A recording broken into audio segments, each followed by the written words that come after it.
Good day, friends. I hope you're doing really well. This is Tracy Brown, and my team and I of non-diet dietitians provide trauma-informed care so that you can feel safer in your own skin and get on with life, make some progress. Let's go, right? And I say all that all a little bit gently, of course, because I had a lot of things actually, topics I want to talk about that came to my mind today. Like, what do we want to share today and support each other with? And I had thoughts of when we're feeling bored about our eating and nothing sounds good, what's going on, and that's important to talk about.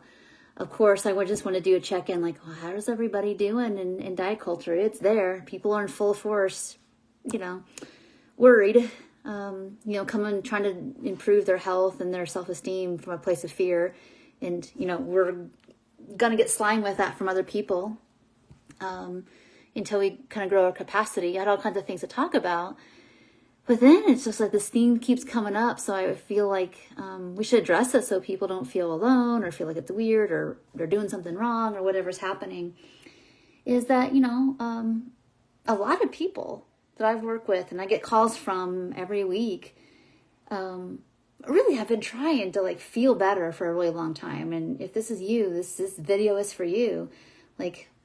When I say a long time, I'm not talking, I've been in recovery 1.5 to 2 years, and not talking, it's not that doesn't need lots of encouragement. It does. We understand, though, that if we've struggled for 30 years, it's going to take more than a few months or even a couple years to go from one end to the other, right? We understand that once you get through it and you start to see the improvements that are made over the course of months, it kind of breaks that mind control programming of if I don't feel better in 12 weeks, then I did it wrong. It's and people get through that after they start to see the progress be made. But I guess I'm really speaking to, if you've been trying in recovery, for real, you've had teams, you've read the books, doing the podcast, you've been in treatment, maybe even, maybe you've done some more extreme stuff with your body, surgeries and pills and different things.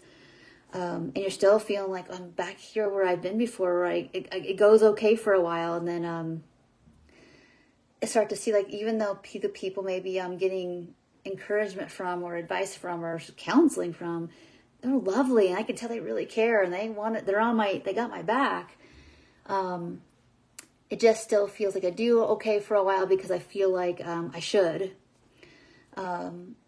But there's something missing, and I want to encourage you, what is missing usually is the safety piece. We just don't have enough safety on board and enough compassionate witnessing. We just don't, because that's a skill set that you learn in childhood. You don't learn that automatically. You just don't know that. We have the mental capacity that often, we get a little stuck of we kind of feel gosh, I'm trying to follow my meal plan. I'm trying to journal and there's no discouragement in all those things. Don't stop doing that. It's what's missing sometimes is what's keeping us kind of stuck. It's part of me wants to get better and parts of me don't. And if we're not building some compassionate witnessing and relationship with all that, we do the right things and it's 2 steps forward, 1 step back. And of course, the more you try, the more effort, you're mobilizing effort and action. And if you feel like you're getting pulled back, eventually you're going to get discouraged. I don't think that's irrational.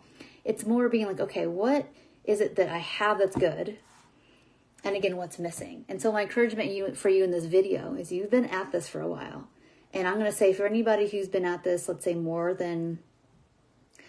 if you've been at this more than a couple years without actually some support to help you learn how to do this compassionate witnessing stuff, and we actually learn it beautifully by being in co-regulatory relationship. If that's where you're struggling, I got to tell you that a little bit of feeling the good and the juice from someone who's really seen your situation really can have big breakthroughs.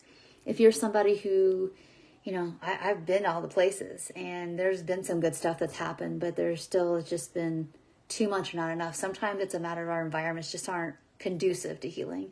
And sometimes I can change all those things, but there's enough good here that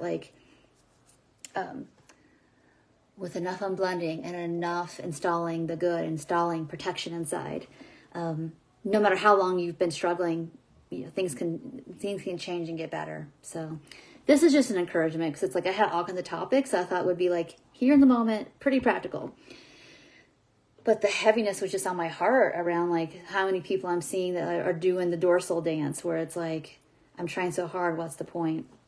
And what starts to happen is that we stop engaging, we stop reading, we stop doing the things because we're just tired. There's like this heaviness and not physical, but this emotional, mental heaviness. We don't want to get to that place where you get stuck there. It's just really important to start to think, what's missing? What's missing is blocking me? What are the barriers here? And to start to work through those. So that's all this video is about, is just an encouragement that where you might be at actually does happen to people. And there's some things that you can reach for. So I'm going to put a link below. I actually have just to kind of get you started with the language. This isn't going to fix everything. I know that. No delusions here. There's no like little worksheet audio that's going to fix everything. But it'll get you started on the language and a direction to go. So I'm going to put that in the links below and just describe it a little bit. So if you want to get it and start playing with that, and if you want more information, let me know about like, well, what do you do next? With you're starting to get some unblending, what happens next with the food? If you have it already, but you're not using it, I encourage you to pull it back out and start to literally utilize it.